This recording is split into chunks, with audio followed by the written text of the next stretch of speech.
Chandrika Prasad Srivastava was born in 1920 into a landowning family in northern India. The tragic death of his parents at an early age forged a strength of character, depth and determination that he was to reveal in abundance later in life. He met and married Nirmala Salve in 1947. Her parents had been deeply involved in the struggle for Indian independence, and Nirmala herself was a political activist. As a child, she had spent time living at Mahatma Gandhi's ashram. With their marriage, C.P. Srivastava and Nirmala began a dedicated partnership, with a lifelong admiration and respect for each other's convictions and work. So C.P. chose a career which allowed him to remain in India. He joined the Indian Administrative Service, thus beginning his distinguished career. In 1961, he was appointed Managing Director of a public sector company, the fledgling Shipping Corporation of India. The Prime Minister was immediately impressed by this tall, articulate young officer who came with such a formidable reputation for integrity and capability. The period that I spent with him was probably the most elevating period of my life. And I was with him till the very last day of his life, when he died in Tashkent. In 1974, he was elected Secretary-General of the United Nations International Maritime Organization based in London. He was unanimously re-elected for a further 3 terms, serving a total of 16 years. In 1989, he announced his retirement, which was received with great regret by the United Nations. Worldwide, he has received 31 of the highest honours and awards in recognition for his tireless service and outstanding attributes. He was also the founding Chancellor Emeritus of the World Maritime University, conceived and established by him in 1983 under the auspices of the International Maritime Organization, thus ensuring that all developing countries were able to participate actively in the work of the IMO, which until then had relied largely on the expertise of developed maritime states. Despite being honoured by royalty, Sir C.P. remains an extremely humble, gentle man. In July 1990, the Queen of England gave him one of her country's highest awards, Knight Commander of the Most Distinguished Order of St. Michael and St. George, making him the first Indian to be knighted since independence.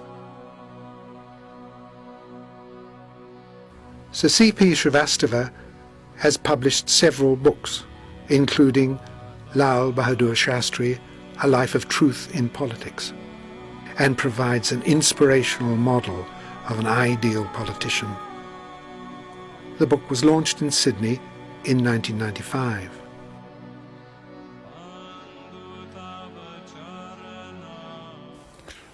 And I find that people here have a feeling for people of India and people for developing countries. They understand their problems. So I said, if we step out of India, where else? Let's go to Australia and begin there, where the people are absolutely wonderful and full of understanding. While your text salutes the great Prime Minister, you can take great pride in your own role, your personal contribution to these great achievements. The book, ladies and gentlemen, is now officially launched.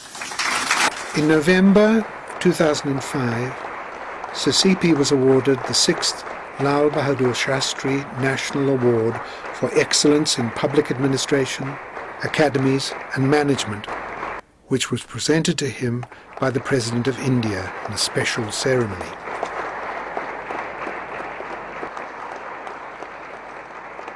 On this momentous occasion, when the Lal Bahadur Shastri National Award has been conferred upon me before this distinguished assembly by the President of India himself, who, like Shastriji, is a visionary and globally renowned for his ethics, integrity and righteousness. I bow down to him in deep reverence and with feelings of abiding gratitude. For me, sir, this will be the most memorable moment of my entire public service career in my life. Throughout his career, Sir C.P.'s ability to draw differing parties to the same table and through persuasion, diplomacy and negotiation to reach agreement has gained for him lifelong respect and admiration. Before concluding, I seek your permission to acknowledge the enormous debt of gratitude which I owe to my wife Nirmala, who is here, without whose mighty support all these 58 years that we have been married, and without the loving care of our daughters Kalpana and Sadhana, who both are here, I could not have been standing before you today. I am now 85 years old, and whatever still remains of my life is being devoted to working with Nirmala, who has, over the preceding 35 years, worked ceaselessly for the creation of a new society based on the essential unity of all religions, and who upholds the same ethical and moral values that Sri Shastriji steadfastly stood for. While mixing in the most powerful diplomatic circles, he always supported her work to transform human beings using Sahaja Yoga techniques. Now, in his retirement, he has continued to travel the world with her, promoting and encouraging the advancement of this great movement which connects people to their own inner spiritual energy and gives them the ability to transform themselves regardless of creed, culture, race or religion. A glance at Sir C.P.'s life reveals a portrait of a living legend.